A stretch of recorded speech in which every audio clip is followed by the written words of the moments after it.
Hey, we're back with the Screen Team. We're doing superhero films with our good friend Scully. And Scully, before we move on to the next film, man, I want to talk about a little bit of your personal life here, just for a second, if that's okay.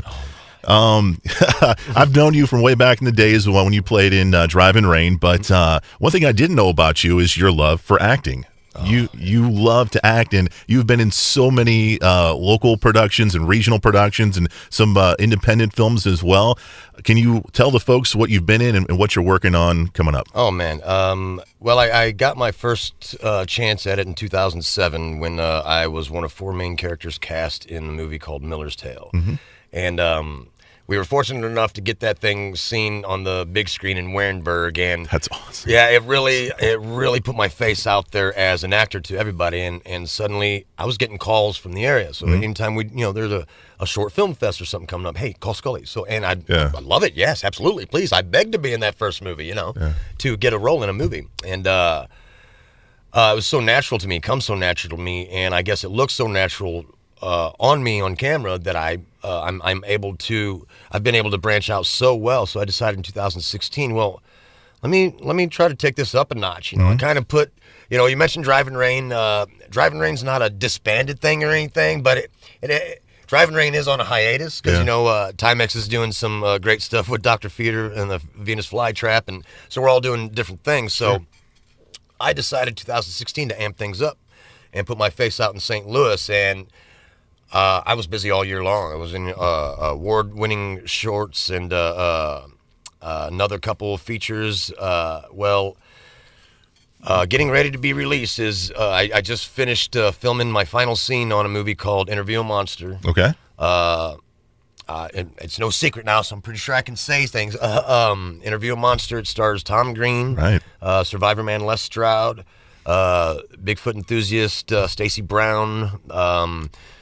Bigfoot hoaxer Rick Dyer. I mean, there's a lot of people involved in this, but the great thing is that there's a lot of local cast also involved in this. Sure. And we're hoping with its release, it's going to bring a lot of attention down towards the St. Louis area, because it's really, the film industry is really picking up in a way that I've always seen the music industry down here. I'm really excited about it. And when is that film supposedly coming out? That film is coming out this year. I know the release date, I think, has been pushed back a month, so I can't say for sure. Sure. But you can find it on interviewamonster.com. You can watch the trailer, some fantastic little interviews there and whatnot, and you can also find them on Facebook. Okay, there you go.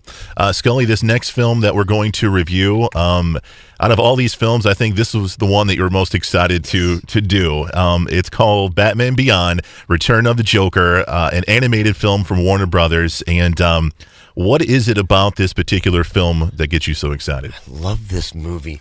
You probably have to have at least the background of the Batman Beyond character.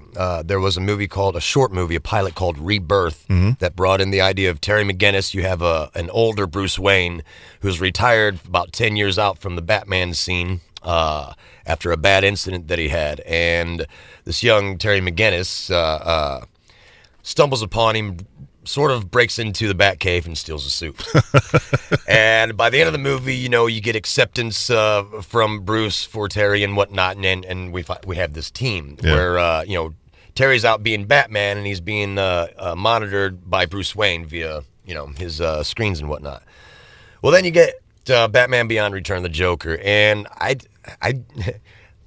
think I love this movie so much because it ties the past in with the present, or even the future in this case. And I always love movies like that. Anything that can keep a cohesive storyline. And the animators at DC are so phenomenal at telling stories. Yeah. And they're just getting better. And this one's quite a few years old. But Return of the Joker is exactly that. It's not, you're talking in the future, so how can the Joker be returning? It must be something. It's really the Joker. We've really got Mark Hamill voicing the Joker next to Kevin Conroy as Batman, which... And those two are like iconic. The elite. Yes. When you have those two in a movie as Bruce Wayne and Joker, you want to watch the movie. You'll want to watch it. And that's... It brought back old characters we've seen. You have Barbara Gordon present as an old woman being the commissioner now, and flashbacks to her as Batgirl running alongside Tim Drake and Bruce Wayne as Batman.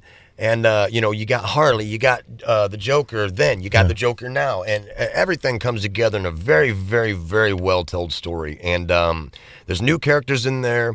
This, when it was first released, actually, it was released and criticized for some of its more adult material and was actually edited down. That's the version. Really? That's the version you get on the VHS.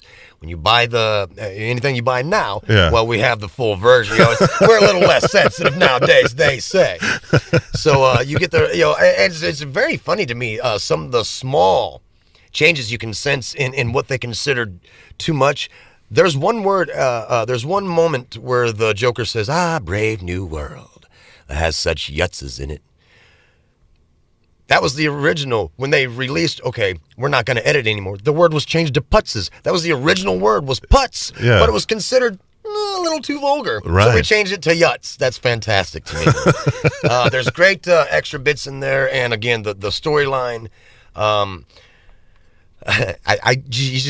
don't want to give anything away because you got to watch this movie. You just got to watch it. It's great. It's amazing. I'm glad that I have you on Facebook, Scully, because I was watching this movie. I was like, okay, wait a second.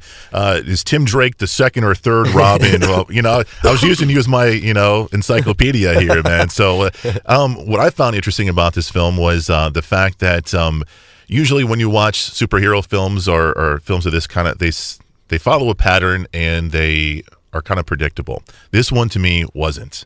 It kept me guessing. It even when I thought I knew what was going on, it threw me for a loop, and I was like, I didn't see that. I didn't see that happening. So I really, really enjoyed this film. It was definitely a good interpretation of the Batman legacy and so on. So what do you think about the Batman Beyond character, the new Batman? Would you like to see that character be on a live action film? I've been asked that, and I really me and my son and my wife were actually discussing this, and as soon as we started talking about it, we immediately started throwing out actors that we thought could do this. Sure. And I think I'm behind it.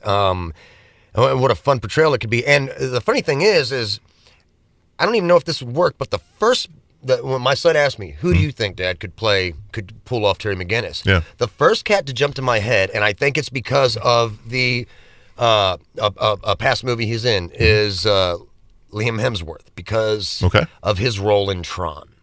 Okay. That's what sealed it for me.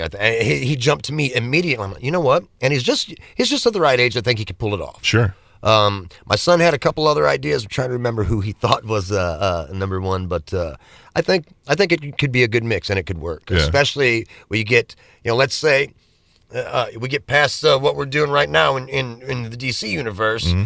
Affleck's already playing an older Bruce Wayne. Yeah. It would be really neat to see them go ahead and have plans to incorporate that whole idea in. True that. The movie is called Batman Beyond: Return of the Joker. It's one of those that you definitely should watch if you're into superhero films. You like the animation. I think you're gonna enjoy it. So check it out. All right. Coming up next, we're switching gears. We're not talking about DC anymore. We're moving to Marvel. We're going to talk about Spider-Man 2. It's coming your way next on the Screen Team.